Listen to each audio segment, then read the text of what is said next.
Today, I want to give you a map overview of the city of Norman. So I'm going to use Google Earth. It may not be perfect or exact, but it'll at least give you an overview of what the town is like, what streets people use to drive across town, other things like where the university is, what we deem close to the university, different places like where libraries are and like the high schools and different things. So that way you kind of understand our city just a little bit better. So let's get started on this tour.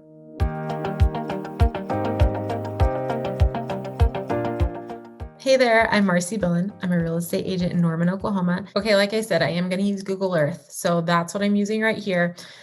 You'll see a red outline around the city that we call Norman. So Norman's actually the third largest town in Oklahoma. You may have seen my Oklahoma City Metro overview, and if you haven't, you can check it out. It's right here. I'll try to link it at the end of the video as well, so that way you can head right on over to that one. But it gives an overview of different cities around the metro. So Norman's the place where I live and work, even though I do, of course, work in other cities around it, and we'll talk a little bit more about that. Okay, so here's the city of Norman. You'll see this red outline, kind of an interesting shape, but it does follow roads, which is awesome. So you see around Norman, we have the city of Moore, Newcastle, Blanchard, Goldsby, Noble. So like, what are these cities? Are they big? Are they small? Like, what's going on? Most of you have heard of Moore. If you haven't, I do have a Living in Moore pros and cons video that you can check out. It's a smaller city, but it looks huge just because Oklahoma City like encompasses the whole town of Moore because it like surrounds it. The city of Newcastle, Blanchard, and Tuttle are known as Tri-City. They're each smaller, but they kind of group them all together. Sometimes, of course, they're each their own independent cities. The city of Goldsby is very small, and you've got a lot of great places out there to live, as well with acreage. All right, another thing you're going to see on here is this big lake, Lake Thunderbird State Park.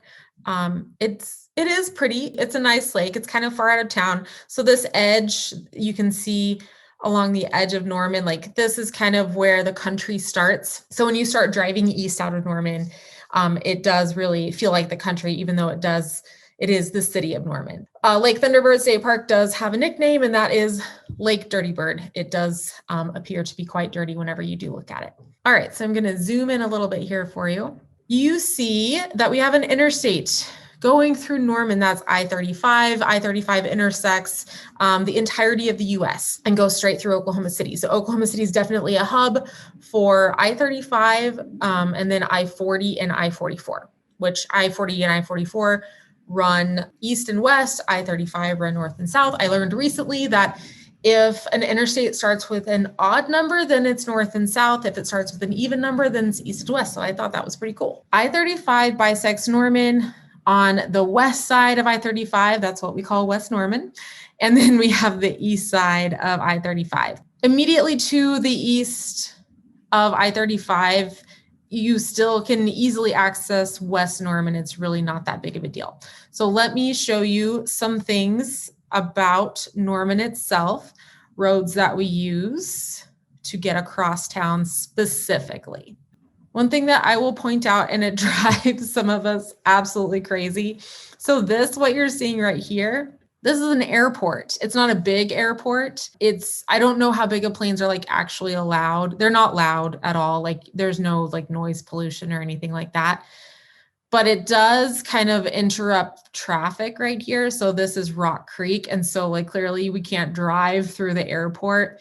So sometimes if you live on Rock Creek, you're like, dang, you got to drive all the way around to get to the other side, which doesn't look like a long distance, but it can definitely feel like a long distance if you're stuck in traffic, which our traffic here is typically always moving. And it's really worse, of course, at rush hour and when school is letting out, if school is in. Okay, so now that we have the roads labeled here, I'm going to talk about these really quick. Rock Creek, I already covered. It doesn't go through the airport. You can't drive through that. Makes sense. Planes are taking off and landing or whatever. Rock Creek is a road that doesn't, of course, go through the middle of Norman. The roads that do go through the middle of Norman that we use often, every single day. So Robinson is one of those streets. So Robinson easily connects West Norman to East Norman. One of the great things about Robinson is we have an underpass on that street. And that just means that if there's a train, because there's a train track right here. So if there's a train, then you can go underneath it, and that's the only option. So a lot of times we use that road just to not get stopped by a train. This is amazing. Also, the trains here in Norman are silent, so we don't have any train whistles. They put up safety barriers along the tracks, so that way people would know, and not be able to go around the arms of the train. Main Street, of course, is another one of our streets that we use every single day to get across Norman. It's a huge street, and it goes all the way down into downtown Norman, which is right here. Another main street is Lindsay Street. So Lindsay Street is used very often if you're like working at the University of Oklahoma. It's, of course, a little bit more south, you can see here. And they recently at the time of this filming, redid that street so it's easier to navigate. So whenever I moved to Norman in 2007, it was a tiny little street and it was really hard to navigate and got super trafficy. Now it's way better. One thing I will cover here that sometimes is you don't realize what's going on. So to get on I-35, on and off ramps, there's one at Lindsay, of course. There's one at Highway 9, which is down here. I'm going to talk about that here in just a second. We have an on and off ramp at Robinson, Tecumseh, which is another street in like more northern Norman, a lot more like residential with some industrial scattered throughout. And then Indian Hills. So Indian Hills is actually like the northernmost point in most parts of Norman. Like some parts of Norman they do go north of Indian Hills, but that is the road that separates Moore and Norman from each other. So remember how I said at Rock Creek, you couldn't go over here into the, like driving through the airport. There's also no on and off ramp at Rock Creek. So that's one of the main roads that just doesn't have one. Okay, so let's talk about Highway 9. So Highway 9 is on, of course, the south side of Norman. It bisects almost the whole state has Highway 9 all the way through it. You can get to other cities like Tecumseh and Chickasha through Highway 9. I have some videos covering, of course, some different neighborhoods that are north and south of Highway 9. And if you need to check out my Neighborhoods of Norman playlist, you can find that in the description below. I have that there for you, so you can look at all the different neighborhoods that we have in Norman that I've done videos on. Not every single one, mind you. Highway 9 it's got a lot of stoplights on it now. So whenever I moved to Norman in 2007, it was 2-laned. Now it's 4. There's a lot of stoplights to make it safer for people because you're just literally going in the south side of Norman. And a lot of people live down here as well in different neighborhoods of Norman. So we have 3. I'm a big book reader, so that's why I'm going to cover libraries for you here.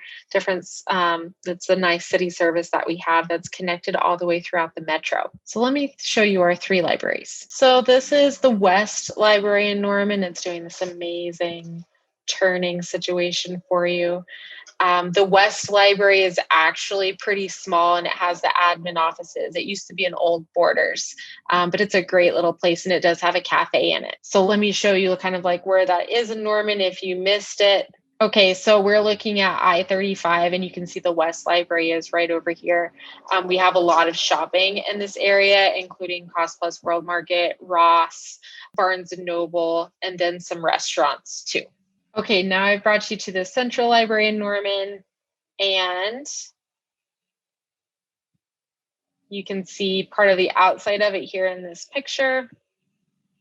But basically, they made this library. They opened it, I believe, at the end of 2019. It's across from this amazing park that's circulating right here. And I think it's 4 or 5 stories. It looks pretty amazing from the outside. You can't even see it in this Google Earth image because it wasn't done yet. And then they also have a new skate park by the library. And then downtown is literally like 2 streets over. And this is really downtown Norman. So Main Street and Gray Street are the 2 streets in downtown Norman. So let me show you that. So here we can see downtown Norman. So it's kind of offset from the rest of Norman. The courthouse is down here. And as I said, Gray Street and Main Street are the 2 major streets that go through downtown. And they are both one way in much of downtown Norman. I have several downtown Norman videos and you can check those out on my channel as well. I'll try to link one right here for you. So this is where the central library is. It has an amazing spot for kids to sit, and it also has a great area to do research on like ancestry stuff. So we have a third library. I actually haven't been inside of this one yet, but it looks absolutely amazing from the street, and it's way out here in East Norman. So the idea is, of course, to have easy library access for everyone inside of Norman. And the great thing about our libraries here is that they do share a system with other libraries in the Oklahoma City metro, so you can order books from whatever library you want typically. Okay, I'm sure you're wondering where the University of Oklahoma sits, and we talked a little bit about it whenever we were looking at Lindsay Street. So University of Oklahoma is right here. It's typically, we call it like a square mile, right? Like it's a pretty big campus. You saw kind of where it sat in East-ish Norman. It's just south of downtown. So you can walk like from Campus Corner, which is like the party, restaurant, cafe area of, and of course shopping of campus. You can walk the, I think it's like 2 blocks or something like that over to downtown, which is here. So this is downtown and this is campus. So how we kind of know campuses is there's 2 ovals. There's a north oval and a south oval, and you can see them in this map. Let me zoom in for you. Okay, so you can see them in this map. This is the north oval. You can drive on it. This is the south oval. You cannot drive on it. And then the dorms are just south of that. You can see Kate, and that's one of the different restaurants. And then you have like Couch Center, which is the dorms. So Couch, Walker, and Adams are right here. They're like these X's that are big towers. And then, of course, the football stadium, if you're interested in football, is really, everything is very centralized. It's all right there on the University of Oklahoma campus. Whereas the Weather Center, if you're coming to Norman and, looking at working at the Weather Center or going to school here. Okay, so here we go to the National Weather Center. It is right off Highway 9. It's a very cool building. I think I got to take a tour of it once. They have a special area where you can watch the storms roll in. So you can see Jenkins, which is, it crosses Highway 9 where the Weather Center sits right here.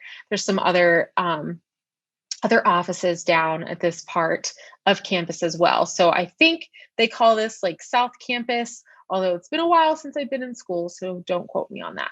So I'm going to zoom out for you here so you can see exactly where we are. So Highway 9, Chautauqua. Chautauqua runs through the rest of campus too. I have a Chautauqua Historical District video if you want to watch that to get an idea of that neighborhood. And then right here too, we have the Lloyd Noble Center, which is where OU basketball plays and maybe some other stuff. I'm not really into sports, but that's where the Lloyd Noble Center is. All right, so I zoomed back out for you so you can see all of Norman again. And of course, I know that this is not comprehensive. I may have not answered your questions about like where neighborhoods are or where the stores are, any of that stuff. If you do have questions, you can drop them in the comments. My information is also below. So if you're thinking of moving to Norman, you can give me a call if you'd like, and I'd love to help in any way that I can. So remember, out here by Lake Thunderbird State Park, I said like Norman kind of ends right here. So one thing that I do want to cover with you really quick is zip codes. So a lot of times in my realtor mind, I will use zip codes to like section off parts of the town. So know that out here in the country, we usually have the zip code of 73026. On the east side of Norman, the zip code is typically 73071. There is a street that that zip code starts and stops at in East Norman. Kind of in the central part of Norman, we'll find a zip code of 73069. And then, of course, on the west side of Norman and in South Norman, we'll find the zip code 73072. So sometimes that is how I look at different sections of Norman. We have 4 different zip codes there. One question that I get a lot too is like, do people live at the lake? Yes, there are houses near the lake. Most houses are not on the lake because it is a state park around the lake. So if you have more questions about that, you can absolutely let me know. And I know 1 or 2 videos about the lake itself also. Thank you so much for watching. I hope this was at least a little bit helpful, and I will see you soon.